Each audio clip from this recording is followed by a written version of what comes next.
ओम शुक्लंबरधरं देवं शशिवर्णं चतुर्भुजं प्रसन्नवदनं ध्यायेत् सर्वविघ्नोपशान्ते अभीप्सितार्थसिद्ध्यर्थं पूजितो यः सुरासुरैः सर्वविघ्नहरस्तस्य गणाधिपतये नमः। ओम शांति शांति शांति। मान्यवर सचिव महोदय एवं प्रधानाचार्य महोदय के निर्देशानुसार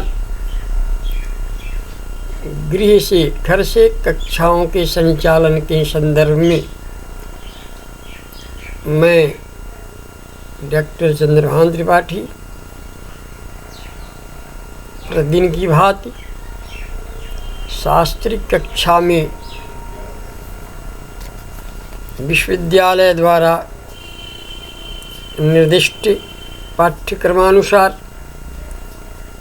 शास्त्रीय द्वितीय वर्ष साहित्य दर्पण 3 से 6 परिच्छेद पढ़ने हैं के आलोक में, जैसे कल हमने नाटक के स्वरूप का विश्लेषण किया था, आज भी नाटक पर ही मैं अपने छात्रों को संबोधित करूंगा। प्रिय छात्रों, कल हमने नाटक के स्वरूप का वर्णन किया था। इसमें यहाँ तक बताया था कि एक एव भवेदंगी श्रृंगारो वीर एवं, इसी क्रम में हमने उत्तरामचरितम के भवभूत का भी वर्णन किया था। भवभूत में ने जो भी नाटक लिखे हैं उसमें उनके नाटकों में न श्रृंगार रस प्रधान है न वीर रस प्रधान है, फिर भी उनका उत्तरामचरितम ये नाटक जो है सर्वोत्कृष्ट नाटक है। करुण रस का एकदम जीता जागता उदाहरण है।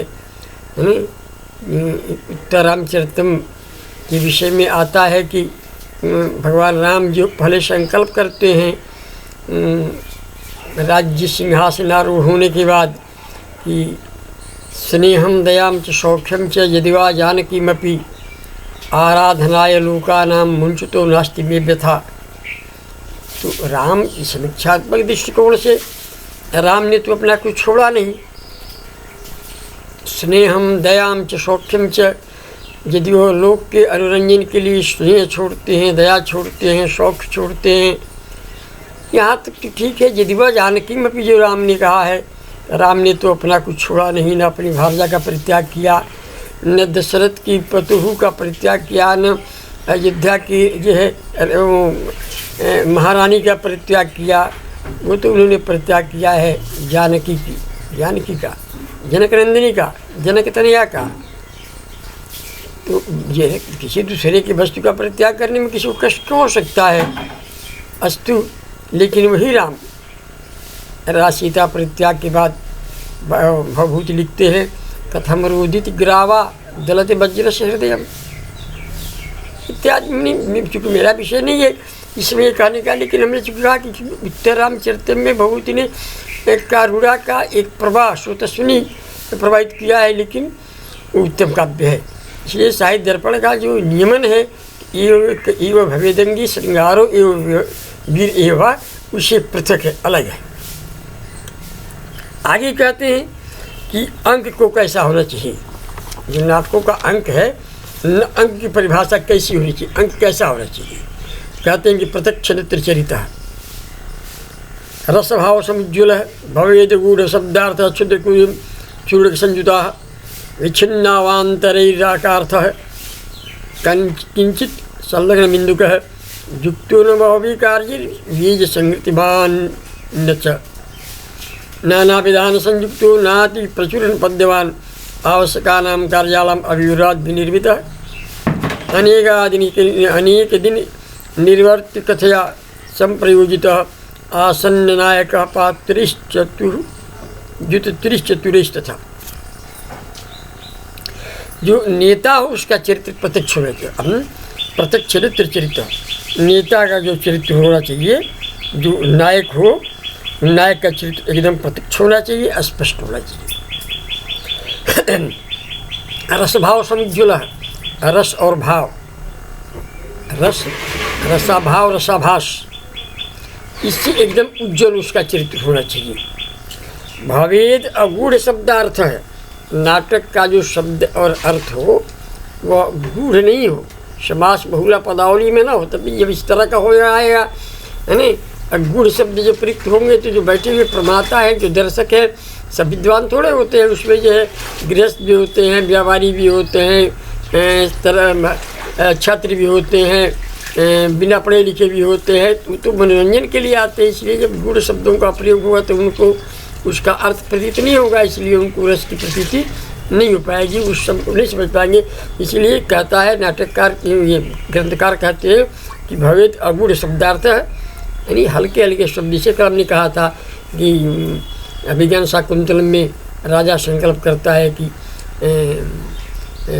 परिग्रह बहुत्वेपि प्रतिष्ठे कुलस्य में, परिग्रह बहुत्वेपि द्वे प्रतिष्ठे कुलस्य में, समुद्र वसना चोरबी सखी च जुगोरियम, इस तरह के छोटे छोटे शब्द है नहीं, जिससे सबको समझ भी आ जाए। और क्षुद्र चूड़ एक संयुता, छोटे छोटे समास और गद्य होने चाहिए। विच्छिन्नावांतरिक का अर्थ है किंचित संलग्न बिंदु का है, यानी अवान्तर अर्थ समाप्त होना चाहिए और कुछ बिंदु लगा रहना चाहिए।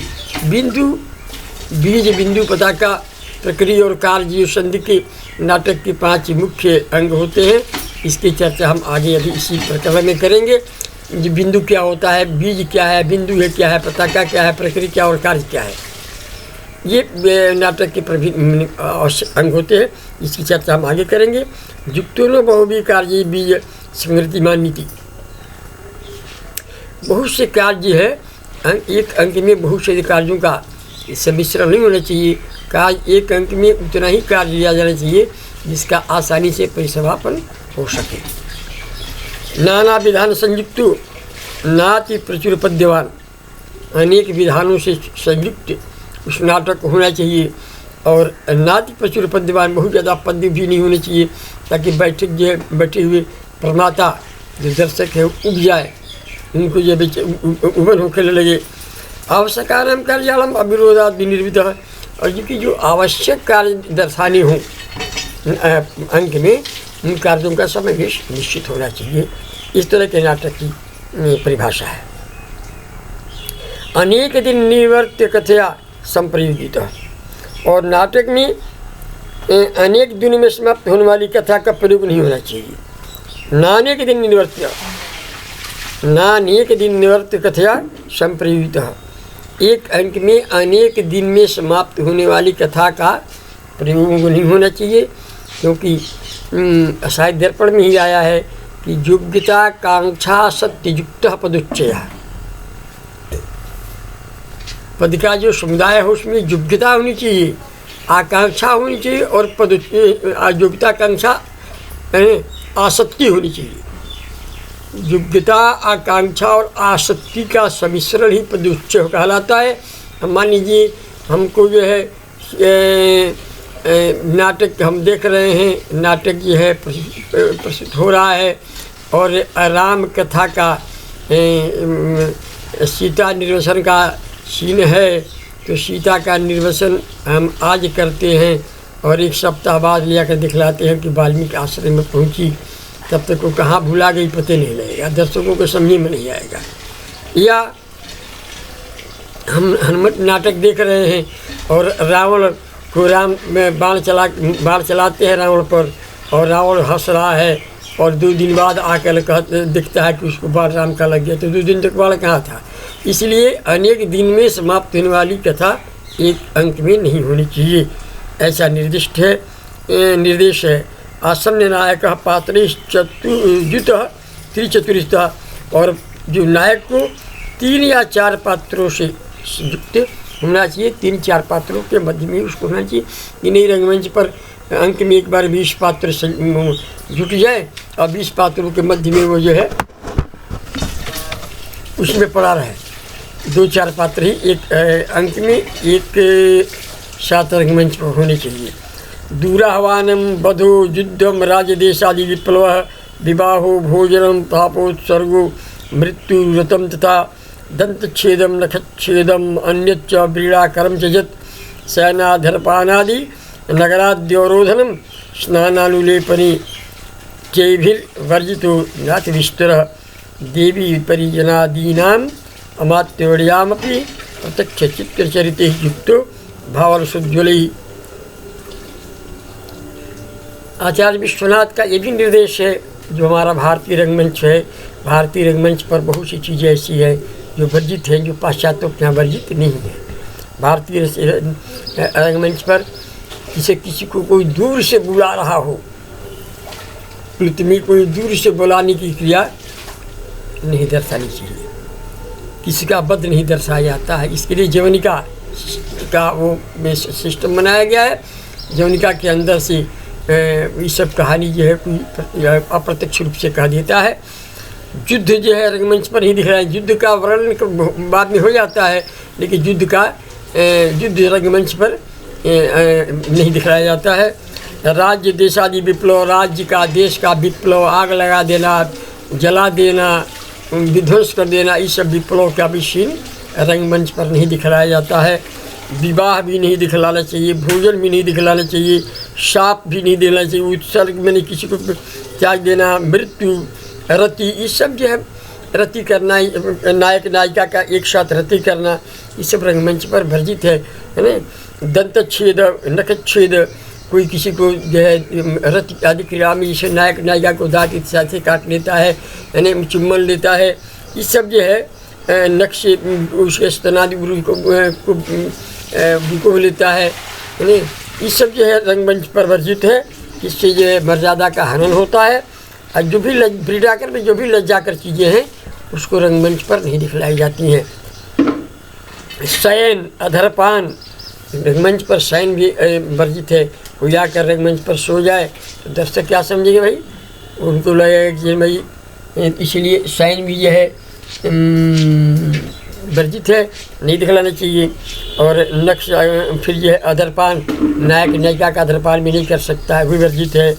नगरादि अवरोधनम, किसी नगर इत्यादि को घेर लेना आक्रमण के रूप में, वो भी वर्जित है। स्नान, अनुलेपन, है नहीं, ये सब जो है वर्जित है, नहीं इसको रंगमंच पर दिखलाना शास्त्रीय दृष्टिकोण से वर्जित है, उचित नहीं है। देवी प्रजनादि नाम अमात्यवर्यामपि, जो देवी हो, देवी प्रजादि नाम अमात्यवर्यामपि, ये इन सबों को यह है प्रत्यक्ष चित्त चरित्र ही, इन सबों का चरित्र जो है प्रत्यक्ष होना चाहिए। भाव रस उज्ज्वल ही, भाव रस से उज्ज्वल उनका चरित्र होना चाहिए।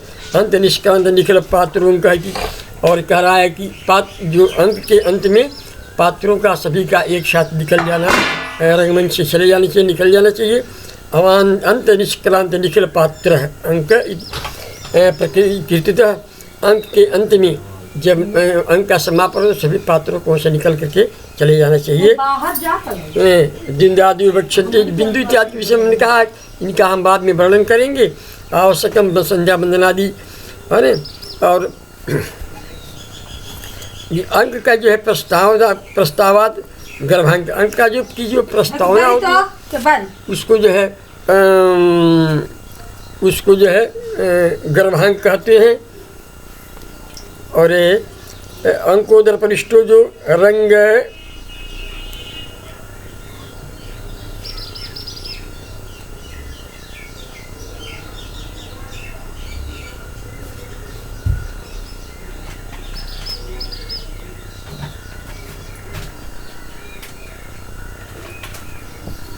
अंकोदर परिष्टो जो रंग द्वारा मुहादिमान अंकोपरास गर्भांक सबीजम फलवानिति, और अंक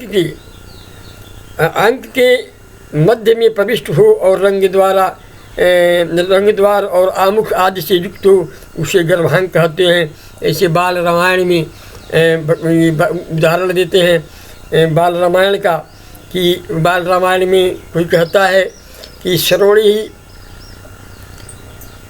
प्रियमनेक दृश्यम दीर्घश्च लोचनैर्बहुभिः भवदर्थम ये निबद्धम नाट्यम सीता स्वयंवरम, अनेक कानों से पेय, अब बहु तेरे दीर्घ लोचनों से दर्शनीय सीता स्वयंवर नामक नाट्य मानो आपके लिए ही रचा गया है। ये गर्भांक है ना। इस तरह से ये गर्भांक हुआ और इत्यादि सीता स्वयंवर ये गर्भांक कहलाया। तत्र पूर्वम पूर्वरंगा सभा पूजा तथा परम कथनम कवि संज्ञादिर नाटकस्याप्य काप्यथामुखम। एक नाटक के में पहले पूर्वरंग होता है, उसके बाद सभा पूजा, तब कवि और नाटक के नाम आदि का तदनंतर वर्णन होता है, उसे आमुख कहते हैं। वो आमुख कहलाता है। आमुख के विषय में विस्तार से चर्चा फिर हम कर रहे हैं। में जन्नाट्य वस्तुना पूर्वम रग्न विघ्नोपशांते कुशीलवा प्रकुर्वन्ते कुपुरंग से उच्यते प्रत्याहारादि कन्याङ्गान्यस्य भुव्यांश यद्यपि तथाप्यस्य वस्तुं कर्तव्या नांदी विघ्नोपशांते। नाट्य वस्तु के पहले जत नाट्य वस्तुना पूर्वम, नाट्य वस्तु के पहले रंग विघ्नोपशांति, रंगमंच के विघ्न को शांति के लिए, उपशांति के लिए कुशीलवा जत प्रभुकुंती, कुशीलव जो नाटक के सूत्रधार इत्यादि होते हैं, इत्यादि जो है वो जो आकर के रंगमंच पर उसका प्रस्तावना इत्यादि करते हैं, उसको पूर्वरंग कहते हैं। प्रत्याहार आदि कान्यंगान्यस्य भूयांशी यद्यपि तथा प्रस्तम कर्तव्य नांदी विघ्नोपशांते। ये कह रहे हैं कि यद्यपि प्रत्याहार आदि बहुत से अंग होते हैं तो भी विघ्नों के शांति के लिए नांदी पाठ करना आवश्यक होता है। इसलिए नांदी पाठ में होता क्या है कि आशीर्वचन संयुक्त आशुतुर्यत्य अस्मा प्रयुते देवदीर्घ निपादी नाम तस्मा नांदित संहिता, जिसमें आशीर्वाद हो। इसी में आगे कहते हैं कि यह नांदी दो तीन तरह का होता है। एक होता है आशीर्वादात्मक, एक होता है नमस्कारात्मक और एक होता है वस्तु निर्देशात्मक। जैसे अभिज्ञान शाकुंतलम नाटक का जो नांदी है, कहीं कहीं ऐसे भी देखने को आता है कि नांदी पाठ करने के बाद तब सूत्रधार का प्रवेश होता है। वहाँ लिखा होता है कि नांदन्ते ततः प्रविशत सूत्रधारा, नांदन्ते ततः प्रविशत सूत्रधारा। कहीं सूत्रधार ही नांदी पाठ करके आगे यह अपनी कथा का सूत्रपात करता है। अन्य इस तरह की में दोनों तरह की व्यवस्था है। तो जो अभिज्ञान शाकुंतलम का जो मंगल श्लोक है वो आशीर्वादात्मक है। या सृष्टि सस्फुटाद्या भत विधुतम या हवरिया चहुत्री जेद्वे कालम विधत्ता श्रुति विषय गुणा जा स्थिता व्याप विश्वम जामाहु सर्वबीज प्रकृतिरिति जया प्राणिनः प्राणवन्तः प्रत्यक्षाभि प्रपन्नस्तनुभिर्वतु अवस्थाभिरष्टाभिरीशः। तो इसमें अष्टाभि तनुभि प्रपन्न ईशः प्रत्यक्षाभि अष्टाभि तनुभि प्रपन्न ईशः वह पातु। इसका कहने का अर्थ है कि प्रत्यक्ष जो 8 मूर्तियाँ हैं, अरे आद्य जो है जल सृष्टि है, जल रूपी स्मृति है, नहीं दूसरी जो है यजमान रूपी मूर्ति है, तीसरी जो है वो अग्नि रूपी मूर्ति है, और चौथी आकाश और रूपी मूर्ति है, रात्रि और दिन रूपी मूर्ति है, और वायु है, और पृथ्वी है भी है। इस तरह 8 प्रत्यक्ष मूर्तियों से युक्त जो भगवान ईश है वह आपकी वह पातु, ऐसे मूर्तियों से युक्त भगवान शंकर आपकी रक्षा करें। इस तरह जो है ये आशीर्वादात्मक हुआ। फिर इसकी पर फिर मैं बाद में चर्चा करता हूँ। इतना आप आज के लिए इतना ही उपयुक्त है। ओम शांति शांति शांति।